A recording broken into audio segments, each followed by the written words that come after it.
Cierra los ojos. No hay prisa, no hay nada urgente ahora mismo. Solo tú y el sonido del viento que lleva arena desde el otro extremo del tiempo. Imagina ese viento, cálido, seco, lleno de un perfume que no existe en ninguna tienda del mundo moderno. Es el olor de la tierra antigua, de la piedra calentada durante siglos bajo un sol que no conoce la clemencia. Es el olor del polvo mezclado con incienso, con mirra, con el humo de los altares que ardieron hace 2500 años. Ese viento existe todavía. Si viajas hoy a la región de Fars, en el sur de Irán, y te quedas quieto entre las columnas rotas de un lugar llamado Persépolis, ese mismo viento te rozará la cara. Y si estás en silencio suficiente, si permites que tu mente descanse, quizás puedas escuchar algo debajo de ese viento. Algo parecido a voces, a pasos de caravanas, al sonido de cinceles trabajando la piedra en la madrugada. El mundo que construyeron esas voces fue el más grande que la humanidad había visto hasta entonces, y sin embargo, casi lo hemos olvidado. Casi. Hoy vamos a hacer un viaje. No un viaje rápido, no un resumen de fechas y nombres para memorizar. Vamos a caminar despacio, como se camina cuando se quiere entender de verdad. Vamos a detenernos frente a cada piedra, frente a cada rostro grabado en el bajorrelieve, y vamos a preguntar, ¿quién eras tú? ¿Qué veían tus ojos? ¿De qué tenías miedo cuando apagabas la lámpara de aceite por la noche? Porque la historia no son solo reyes y batallas. La historia son personas. Antes de comenzar, necesitamos hacer algo necesario. Algo que quizás resulte incómodo, pero que es absolutamente honesto. Necesitamos hablar de lo que creemos saber. Cuando la mayoría de nosotros escucha la palabra Persia, la primera imagen que aparece no viene de los libros, viene de una pantalla. Viene de esa escena famosa, repetida millones de veces, donde un rey con la piel pintada de oro, cargado de piercings y cadenas, se sienta en un trono sobre las espaldas de esclavos y envía hordas de monstruos a destruir un pequeño grupo de griegos valientes. Esa imagen la vimos en una película, y la película nos la presentó como historia, pero no lo era. El cine de Hollywood tiene una relación complicada con la verdad histórica, no porque los directores sean necesariamente maliciosos, sino porque el espectáculo necesita enemigos claros, y la historia real rara vez los ofrece con tanta nitidez. En la pantalla, los persas se convirtieron en la oscuridad perfecta, anónimos, crueles, casi inhumanos, una masa sin nombres, sin idioma propio, sin arquitectura que admirar, ni filosofía que entender. El problema es que esa imagen se quedó grabada, y durante siglos, mucho antes del cine, Occidente construyó su propia identidad sobre el mito de la batalla de las Termópilas. Los griegos valientes, la libertad contra la tiranía, la razón contra el caos. Era una narrativa demasiado útil para abandonarla, demasiado poderosa. Los historiadores griegos de la antigüedad, empezando por el propio Heródoto, escribieron sobre los persas con una mezcla de fascinación y condescendencia que sus lectores occidentales heredarían durante milenios. Los persas eran ricos hasta la obscenidad, eran afeminados por el lujo, eran tiranos que doblegaban a los pueblos libres. Era propaganda, buena propaganda, que duró 25 siglos. Pero los persas también escribieron, también construyeron, también dejaron registros. Y cuando los arqueólogos comenzaron a excavar Persépolis en el siglo XX, cuando los especialistas descifraron tablillas de arcilla en Elamita y Acadio, cuando los epigrafistas leyeron las inscripciones reales en 3 idiomas, encontraron algo que no encajaba en absoluto con la imagen del monstruo dorado. Encontraron un sistema de administración de una sofisticación asombrosa. Encontraron recibos de pago a trabajadores libres, raciones de comida para mujeres embarazadas, registros de viaje de artesanos que venían de Babilonia, de Egipto, de Lidia, y que cobraban un salario justo por su trabajo. Encontraron, en definitiva, una civilización. Una civilización tan compleja, tan adelantada a su tiempo en ciertos aspectos, que todavía hoy los historiadores no terminan de entender cómo funcionaba. Esa es la historia que vamos a contar esta noche. No la de los monstruos, la de los constructores. No la de la oscuridad que avanzaba desde el este, la de la luz que, durante 200 años, iluminó la mitad del mundo conocido. Para entender Persia, primero necesitamos entender el paisaje. Imagina una meseta enorme, rodeada de montañas. Al norte, las cumbres del Elburz, donde el pico Damavand tiene la cabeza cubierta de nieve incluso en verano. Al oeste, los Zagros, una cadena que parece un muro levantado por los dioses para separar dos mundos. Al sur y al este, el desierto. Dos grandes desiertos, el Dasht de Kabir y el Dasht de Lut. Nombres que en persa significan simplemente el desierto salado y el desierto vacío. El desierto vacío. Ese nombre dice mucho de la relación que los habitantes de esta tierra tienen con el espacio que los rodea. En esa meseta, hace 3000 años, vivían varios pueblos de origen indoeuropeo. Habían llegado desde las estepas del norte en oleadas lentas durante generaciones. Traían consigo caballos, fuego y una lengua que con el tiempo se convertiría en uno de los idiomas más bellos del mundo, el persa. Entre esos pueblos había dos que estaban destinados a marcar la historia para siempre: los medos y los persas. Los medos fueron primero, construyeron un reino poderoso, aliado con los babilonios, y juntos destruyeron el imperio asirio, que durante siglos había aterrorizado el Medio Oriente con una ferocidad que hacía palidecer cualquier comparación. Los asirios deportaban a poblaciones enteras, levantaban pirámides de cabezas cortadas a las puertas de las ciudades que conquistaban. Grababan en piedra, con evidente orgullo, las torturas que infligían a sus enemigos. Frente a ese legado, incluso los persas más belicosos parecen moderados. Los persas vivían más al sur, en una región llamada Parsua o Parsa, que los griegos llamarían Persis. Era tierra árida, dura, exigente. El tipo de tierra que produce personas acostumbradas al esfuerzo, personas que no desperdician el agua, que conocen el valor de cada semilla plantada. Durante generaciones, los persas estuvieron subordinados a los medos. Eran vasallos, tributarios, pagaban y obedecían. Hasta que llegó él. Su nombre era Ciro. En persa, Kurush. En los textos bíblicos, Koresh. En griego, Kiros.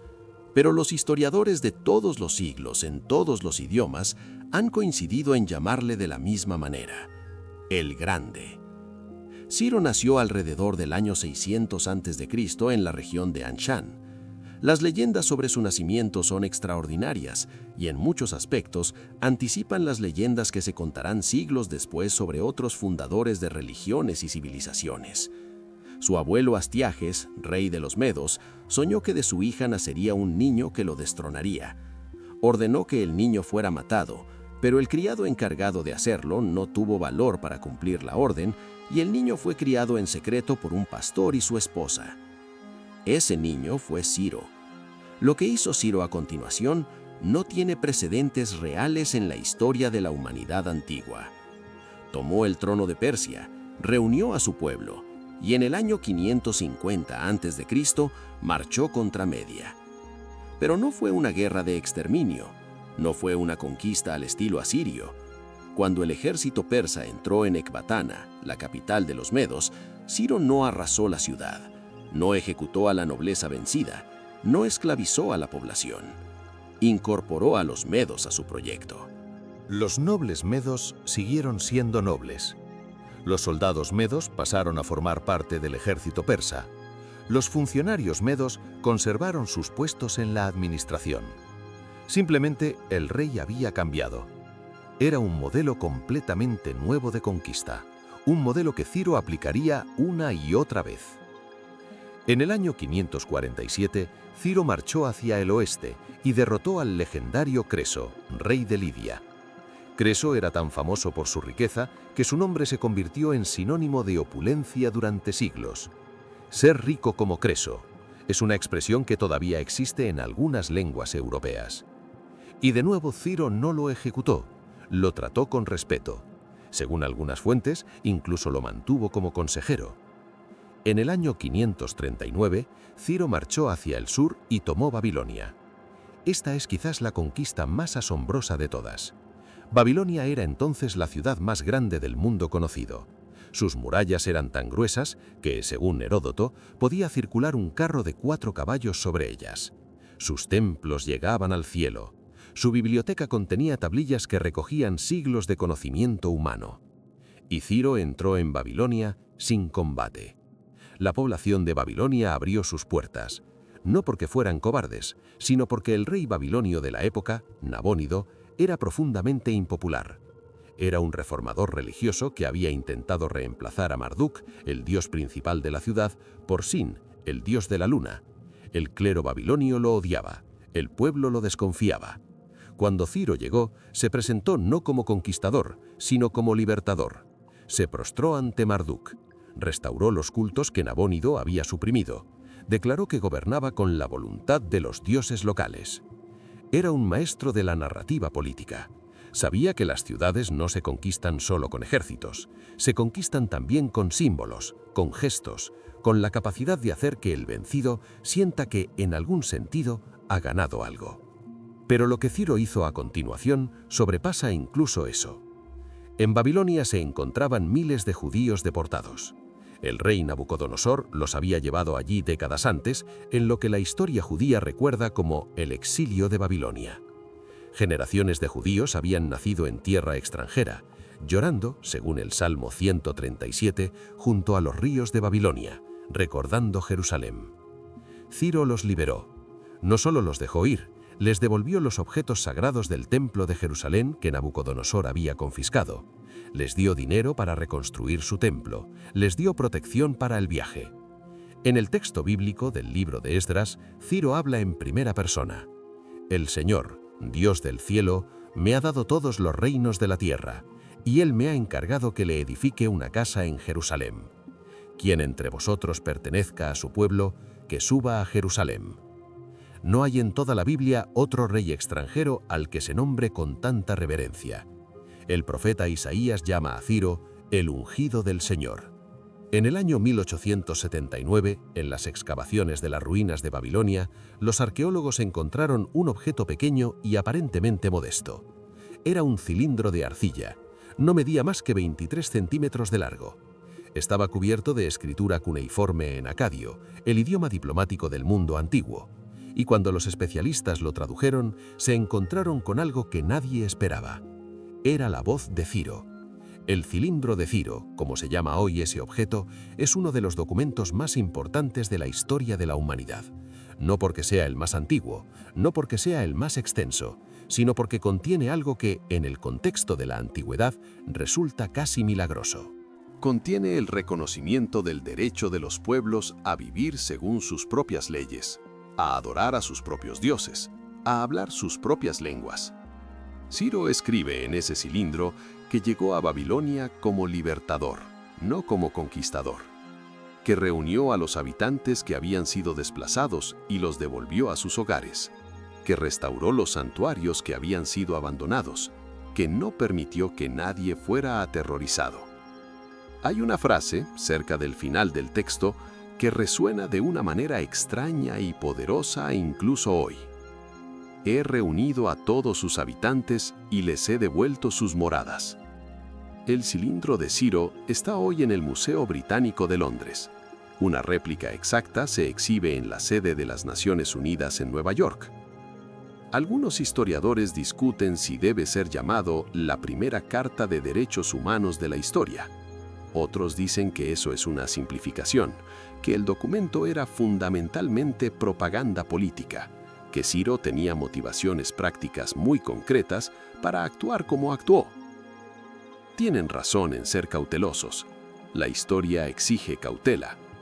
Pero incluso si Ciro actuó por pragmatismo puro, el hecho de que ese pragmatismo le llevara a la tolerancia, al respeto, a la restauración, dice algo profundo sobre qué tipo de sistema político estaba construyendo. Un sistema donde la convivencia funcionaba mejor que la represión. Un sistema que duró 2 siglos. Ciro murió en el año 530 a.C., en combate, en las estepas del noreste. La historia de su muerte es confusa y legendaria. Algunas fuentes dicen que fue derrotado por una reina guerrera de los escitas llamada Tómiris, que sumergió su cabeza cortada en una bolsa llena de sangre como venganza por la muerte de su hijo. Es una imagen brutal, casi mitológica, pero su obra sobrevivió. Su hijo, Cambises, conquistó Egipto, y aunque Cambises fue un rey mucho más violento y mucho menos querido que su padre, el mecanismo que Ciro había construido siguió funcionando. La administración, los caminos, los mensajeros, la tolerancia con los cultos locales, que Cambises también, a pesar de su reputación, mantuvo en gran medida. Y entonces llegó el más extraordinario de todos, Darío. Darío no era hijo de Ciro, no tenía derecho dinástico claro al trono.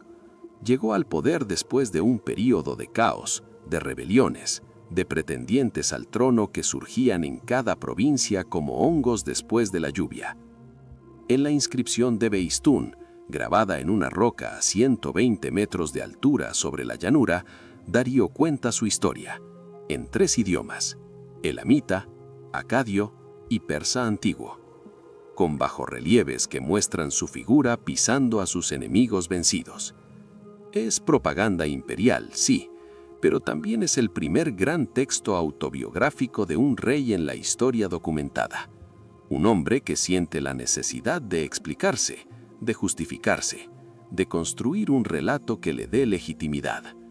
Eso ya dice algo sobre la cultura en la que vivía. Darío fue, ante todo, un organizador. Si Ciro fue el conquistador genial, el visionario que imaginó que una sola corona podía cubrir medio mundo, Darío fue el arquitecto que construyó la estructura que haría posible esa visión durante generaciones. Tomó el vasto y desordenado territorio que había heredado y lo convirtió en una máquina. Dividió el imperio en 20 satrapías, o provincias. Cada satrapía tenía un gobernador, un sátrapa que rendía cuentas directamente al rey, pero junto al sátrapa había siempre un secretario y un general del ejército, nombrados por el rey central, que actuaban como contrapeso al poder del gobernador. Y había también los ojos del rey y los oídos del rey, inspectores imperiales que viajaban constantemente por las provincias, revisando que todo funcionara como debía. Era un sistema de vigilancia mutua extraordinariamente sofisticado. Un sistema diseñado para prevenir la corrupción, la rebelión, la acumulación de poder en manos de un solo hombre local. Darío estandarizó las pesas y medidas en todo el imperio. Introdujo una moneda de oro, el dárico, cuyo nombre llevaba el suyo. Estableció un código legal que, aunque permitía variaciones locales, garantizaba ciertos principios comunes en todo el territorio. Pero quizás la obra más impresionante de Darío fue la que nadie veía directamente: el sistema de comunicaciones, la vía real, en persa, Shara, 2.700 kilómetros de camino pavimentado desde Susa, en el corazón del imperio, hasta Sardes, en la costa del Egeo, flanqueada por postas de relevos con caballos frescos, alimentos y alojamiento para los mensajeros imperiales. Los mensajeros persas podían cubrir esa distancia entera en una semana. Una semana. Para comparar, un viajero ordinario tardaba 90 días en hacer el mismo recorrido. Heródoto, el historiador griego que estudió el imperio persa con una mezcla de admiración y recelo, escribió sobre estos mensajeros con palabras que todavía hoy resultan familiares. Escribió que ni la nieve, ni la lluvia, ni el calor, ni la oscuridad de la noche impiden a estos mensajeros completar su recorrido lo más rápidamente posible. Esas palabras, ligeramente modificadas, están grabadas hoy en la fachada de la Oficina Central de Correos de Nueva York. Son el lema del Servicio Postal de los Estados Unidos. La civilización que supuestamente representaba la tiranía y el caos, inventó el correo. Pero Darío no solo construyó caminos y sistemas administrativos, también construyó la más magnífica de todas las creaciones persas, Persépolis. Persépolis, la ciudad de los persas. Comienza a construirse alrededor del año 518 a.C. por orden de Darío. Su hijo Jerjes continuará la obra, y su nieto Artajerjes la perfeccionará durante décadas más. No era la capital administrativa del imperio, eso era Susa, en las llanuras bajas, con su clima más suave y su mejor ubicación para gobernar. No era la capital religiosa, tampoco era el centro financiero. Persépolis era otra cosa. Era el símbolo. Era el lugar donde el imperio se contemplaba a sí mismo y decidía lo que quería hacer. Imagina la plataforma. Una terraza artificial de piedra levantada sobre la llanura de Marvdasht, que mide 450 metros de largo por 300 de ancho. Para construirla, se removieron toneladas de roca, se cortó y transportó piedra caliza desde lejanas canteras. Se instalaron sistemas de drenaje subterráneo que todavía funcionan en algunos puntos hoy en día. Sobre esa plataforma se levantan los edificios. La Apadana, el gran salón de audiencias, con sus columnas de 20 metros de altura. Cada columna rematada por una pareja de toros o de leones enfrentados, mirando en direcciones opuestas, como si vigilaran los 4 puntos cardinales del mundo. En su momento de esplendor, la Apadana podía albergar a 10.000 personas reunidas simultáneamente. La puerta de todas las naciones, por donde pasaban los embajadores de todos los pueblos del imperio cuando venían a presentar tributos al rey. En sus paredes, bajorrelieves que muestran a esos embajadores, armenios con sus caballos, indios con sus búfalos, etíopes con sus jirafas, árabes con sus camellos, griegos con sus ánforas de vino. Todos con el mismo gesto, todos con la misma dignidad en la postura. No hay esclavos, no hay humillados en el suelo. Hay delegados de naciones diversas que vienen a participar en el orden más grande. Y luego está el detalle que los arqueólogos tardaron décadas en apreciar completamente: las tablillas de Persépolis. Miles de tablillas de arcilla, encontradas en los depósitos del complejo palaciego, que registran la actividad administrativa del lugar durante décadas. Y lo que esas tablillas revelan desmonta, pieza a pieza, la imagen del trabajo forzado y la esclavitud masiva. Los trabajadores de Persépolis cobraban salarios, no simbólicos, salarios reales, en plata y en raciones de alimentos. Hay registros de trabajadores especializados que ganaban más que los ordinarios. Hay registros de mujeres trabajadoras que reciben raciones de maternidad cuando están embarazadas o acababan de dar a luz. Hay registros de días libres por enfermedad. Uno de los registros menciona específicamente que cierto grupo de trabajadores viajeros recibió una ración especial de vino porque habían completado una tarea difícil en un plazo extraordinariamente corto. Vino como reconocimiento al esfuerzo bien hecho. Hace 2500 años. ¿Cómo se puede llamar bárbaros a los constructores de este lugar? La pregunta no es retórica, es genuina. Cuando los europeos del siglo XIX comenzaron a excavar Persépolis y a comprender lo que habían encontrado, hubo una resistencia real, documentada, a cambiar la narrativa. Porque cambiar la narrativa significaba admitir que el mito fundacional de la civilización occidental, el mito de los griegos contra los bárbaros, era mucho más complicado de lo que parecía. Significaba admitir que los bárbaros pagaban a sus trabajadores. Significaba admitir que los bárbaros respetaban a los dioses de los otros. Significaba admitir que los bárbaros construyeron uno de los complejos arquitectónicos más sofisticados de la antigüedad. Hay una escena grabada en la escalinata de la Apadana que quiero que visualices. Un león atacando a un toro. Esa imagen aparece repetida docenas de veces en los bajorrelieves de Persépolis. El león muerde el cuello del toro. El toro se dobla. El león triunfa. Los arqueólogos durante mucho tiempo interpretaron esa escena como símbolo del poder imperial, el rey persa venciendo a sus enemigos. Pero los estudios más recientes sugieren otra interpretación. El león es el símbolo del sol, de la primavera, de la renovación. El toro es el símbolo del invierno, del frío, de lo que muere. La lucha entre ellos es el cambio de estación. Es el año nuevo persa, Nowruz, que se celebraba exactamente en Persépolis cada primavera. No era un símbolo de conquista, era un símbolo de renovación, de ciclo, de esperanza. Nowruz, ese mismo año nuevo persa, se celebra todavía hoy, en Irán, en Afganistán, en Tayikistán, en Azerbaiyán, en partes de la India. Más de 300 millones de personas limpian sus casas, preparan la mesa del Haft Sin con sus 7 elementos simbólicos y celebran que la primavera vuelve a vencer al invierno. Una tradición de más de 3000 años, ininterrumpida.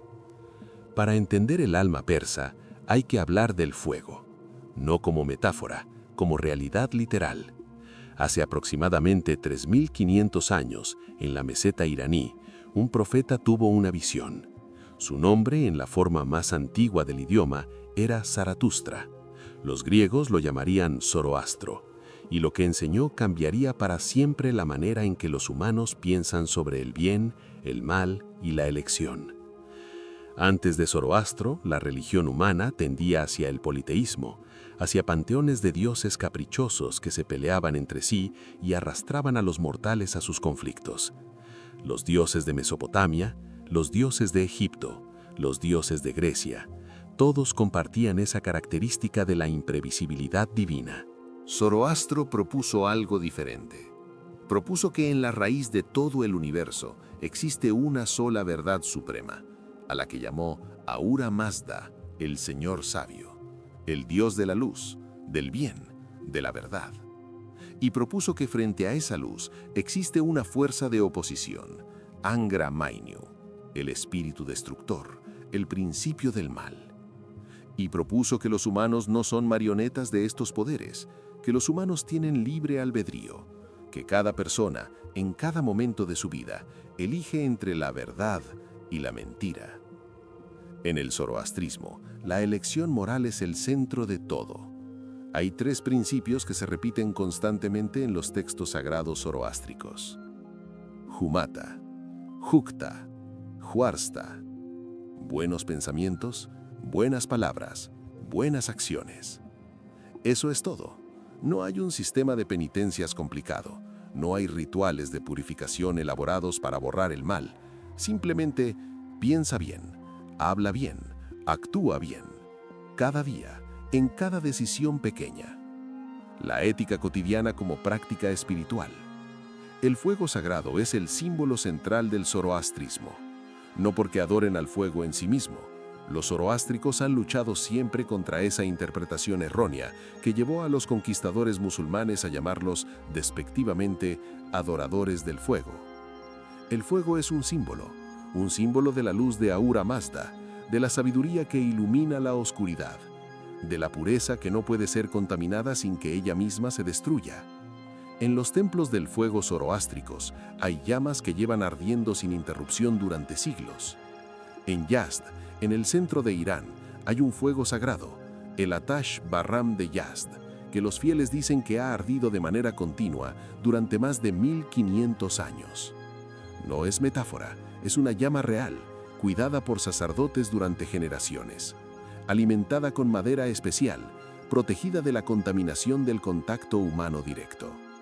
Una llama que empezó a arder antes de que existiera Europa como concepto, antes de que existieran las lenguas romances, antes de que existiera el Islam, el cristianismo medieval, el Sacro Imperio Romano Germánico.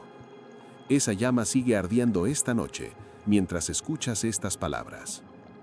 Los reyes persas de la dinastía aqueménida eran devotos de Ahura Mazda. Sus inscripciones reales comienzan casi invariablemente con la misma invocación.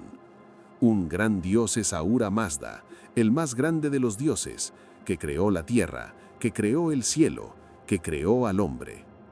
Pero esta devoción personal nunca se tradujo en persecución de otras religiones. Ciro adoraba a Ahura Mazda y se postró ante Marduk en Babilonia. Darío adoraba a Ahura Mazda y financió la reconstrucción del Templo de Jerusalén. Jerjes adoraba a Ahura Mazda y permitió que los egipcios mantuvieran sus cultos, que los babilonios celebraran sus festividades, que los judíos de la diáspora observaran su sábat. ¿Por qué? Porque la filosofía del bien y el mal que había aprendido desde niño le enseñaba que la verdad no necesita ser impuesta por la fuerza, que la luz no necesita apagar otras luces para brillar. Era una idea teológica con consecuencias políticas enormes. Y sin embargo, la historia es complicada. Si hablamos de la Persia aqueménida con honestidad, tenemos que hablar también de Jerjes. Jerjes es el villano de la película, el rey dorado de Hollywood, el que envió a las Termópilas aquella armada de cientos de miles de hombres que los griegos representaron como una horda de esclavos conducidos por el miedo al látigo. En el año 334, cruzó el estrecho del Helesponto con 40.000 soldados, un ejército pequeño para invadir el imperio más grande del mundo. Pero Persia estaba débil. El rey Darío III era un hombre decente, dicen las fuentes, pero no un estratega brillante. Los sátrapas tardaron en coordinarse. Las decisiones importantes llegaron demasiado tarde. En la batalla de Isos, en el año 333, Alejandro derrotó al propio Darío III en campo abierto. El rey persa huyó, abandonando en el campamento a su madre, su esposa y sus hijas. Y aquí es donde la historia da uno de sus giros más inesperados. Alejandro trató a las mujeres de la familia real persa con el mayor respeto. Les garantizó su título real. Su madre, la reina Sisigambis, llegaría a llamar a Alejandro hijo en los años siguientes. Cuando Alejandro murió en Babilonia, en el año 323, Sisigambis se negó a comer y murió de duelo 5 días después. El conquistador y la madre de su enemigo, unidos por un lazo que trasciende la guerra. En el año 330 a.C., Alejandro llegó a Persépolis. La ciudad no opuso resistencia seria, las puertas se abrieron. Y entonces ocurrió algo que los historiadores han debatido durante siglos. Persépolis ardió. El gran palacio de Darío, las salas de columnas de Jerjes, los archivos que contenían siglos de administración imperial. Todo. Algunas fuentes antiguas dicen que fue un accidente, fruto de una noche de borrachera después de la victoria. Otras dicen que fue una decisión deliberada, esa venganza simbólica por los templos de Atenas que mencionamos antes. Diodoro de Sicilia cuenta que fue la cortesana Thais quien convenció a Alejandro para que encendiera la primera antorcha. Pero hay una cosa que todos los relatos comparten. Por la mañana, cuando el humo se dispersó y los generales de Alejandro caminaron entre las ruinas humeantes de la ciudad más bella del mundo conocido, dicen las fuentes que el propio Alejandro contempló lo que había hecho y sintió pena. No el remordimiento de un monstruo, la pena de alguien que comprende, demasiado tarde, que ha destruido algo que no debería haber destruido. Pero la historia de Persia no termina en el fuego de Persépolis. No termina con Alejandro. No termina con los partos, ni con los sasánidas, ni con la conquista árabe del siglo VII, ni con los mongoles de Gengis Khan, ni con ninguna de las oleadas de conquistadores que pasaron por esa meseta durante los siguientes 2000 años. Porque esa meseta no se dejó conquistar del todo. Cuando los ejércitos de Alejandro ocuparon Persia, los persas adoptaron la cultura griega en la medida en que les fue útil. Aprendieron griego para el negocio y la diplomacia. Usaron las monedas con la cara de Alejandro para el comercio. Pero siguieron hablando persa en sus casas. Siguieron celebrando Nauruz. Siguieron cuidando los fuegos sagrados. Cuando los reinos greco-macedonios que siguieron a Alejandro se debilitaron, los partos, un pueblo de la región del noroeste de Irán, reconstruyeron un gran reino iraní. Y ese reino fue, durante siglos, el único rival serio del Imperio Romano. Partos y romanos se miraron durante generaciones por encima de la frontera del río Éufrates. Cuando los sasánidas sustituyeron a los partos en el siglo III de nuestra era, construyeron un imperio que duró 4 siglos y que en sus mejores momentos igualó en poder y sofisticación al imperio bizantino. Y cuando el Islam llegó en el siglo VII y los ejércitos árabes derrotaron al último rey sasánida, Persia hizo lo que siempre había hecho: absorbió. Los persas se convirtieron al Islam, pero lo hicieron a su manera. Desarrollaron una teología islámica profundamente influida por el zoroastrismo.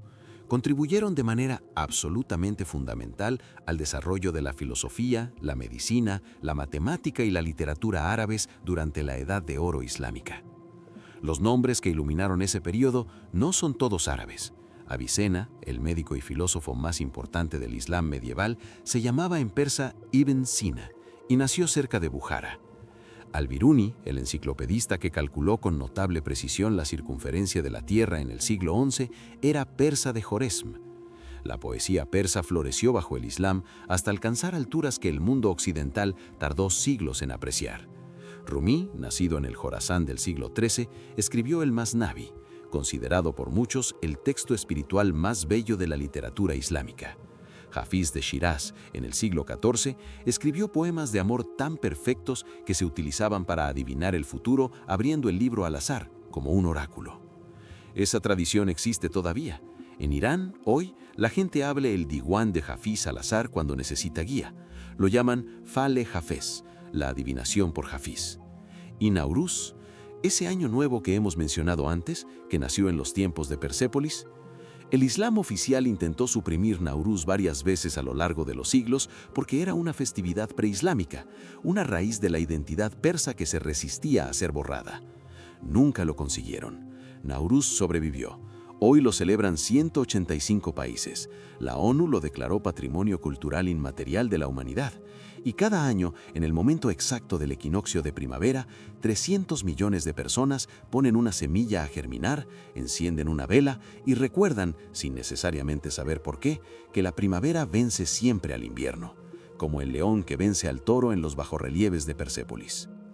Si pudieras viajar hoy a Persépolis, no el Persépolis de la imaginación, no las reconstrucciones digitales que brillan en las pantallas, el Persépolis real, el que existe hoy bajo el sol de Fars. Si caminaras por esa plataforma de piedra, ahora abierta al cielo porque los techos desaparecieron hace siglos con el fuego, si pasaras la mano por los bajorrelieves que todavía conservan rastros de pintura en rojo y azul, si te detuvieras ante los toros con cabeza de hombre que flanquean la puerta de todas las naciones, encontrarías algo inesperado: grafiti. No grafiti moderno, grafiti de siglos, de visitantes que a lo largo del tiempo grabaron sus nombres en la piedra. Hay inscripciones en inglés del siglo XIX, de exploradores y diplomáticos europeos que visitaron las ruinas cuando todavía eran poco conocidas en Occidente. Hay inscripciones en árabe del período medieval. Hay incluso inscripciones en griego antiguo. Personas que pasaron por ese lugar y sintieron la necesidad de dejar constancia de que habían estado allí. Como si la piedra los absorbiera, como si el silencio de las columnas rotas les dijera algo que no podían ignorar. Yo estuve aquí, yo vi esto, y esto me cambió. Hay un viajero que estuvo en Persépolis en el siglo XIX, un diplomático inglés, que escribió en su diario algo que me parece una de las frases más honestas que he encontrado sobre este lugar.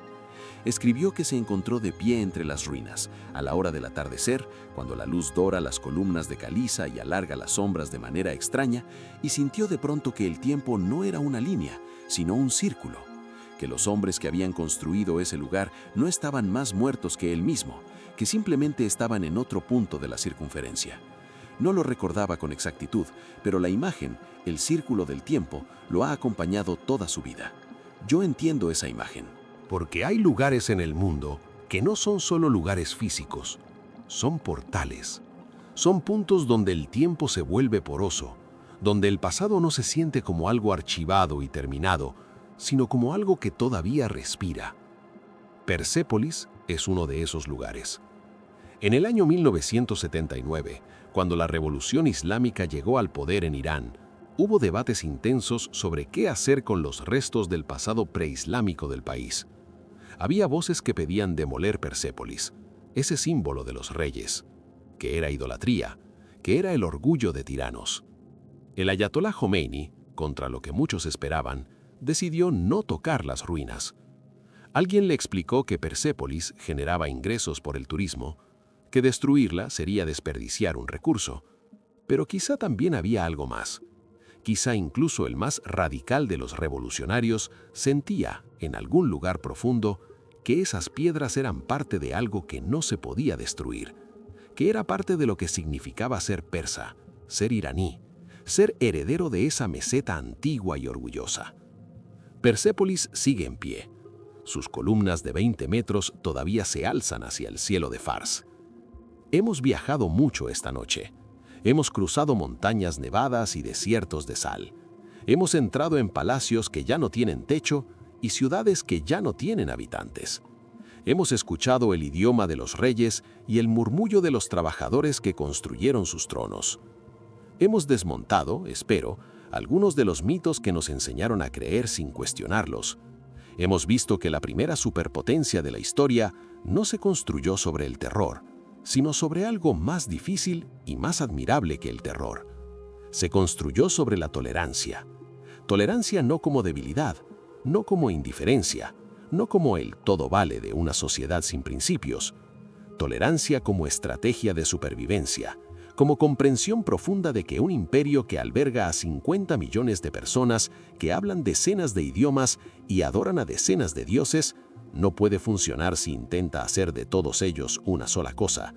Que la diversidad, bien administrada, es fuerza, que permitir que cada pueblo sea lo que es, dentro de un marco común de justicia y orden, es más sostenible que la homogeneización forzada. Los persas lo entendieron hace 25 siglos. Todavía hay partes del mundo que están aprendiendo esa lección. Y luego está el fuego de Zaratustra, que enseñó que cada persona, en cada momento, tiene la posibilidad de elegir entre el bien y el mal. Que esa elección no es abstracta, que se encarna en los pensamientos más pequeños, en las palabras más cotidianas, en los actos más invisibles. Buenos pensamientos, buenas palabras, buenas acciones. 3000 años después, sigue siendo el único programa moral que cualquier sociedad necesita para funcionar. Hay una última imagen que quiero dejarte esta noche. Una imagen que no es metáfora, que es real. En el corazón del desierto iraní, en la ciudad de Yazd, la más antigua de las ciudades habitadas de forma continua en Irán, hay un templo zoroástrico. Dentro de ese templo, detrás de un cristal que la protege del viento y del aliento de los visitantes, hay una llama pequeña, tranquila, que oscila levemente incluso en el interior más protegido. Lleva ardiendo, según las tradiciones de los sacerdotes que la cuidan, desde el año 470 de nuestra era, más de 1500 años. Cuando los ejércitos árabes conquistaron Persia, alguien la llevó de un lugar seguro a otro. Cuando los mongoles incendiaron Xiosnes, alguien la ocultó. Cuando las revoluciones cambiaron el orden del mundo, alguien la cuidó. Siempre hubo alguien que cuidó esa llama, porque en ella ardía algo más que madera y fuego. Ardía la memoria, ardía la identidad de un pueblo, ardía la creencia de que la verdad existe, de que vale la pena protegerla, de que la oscuridad no es el estado final de las cosas.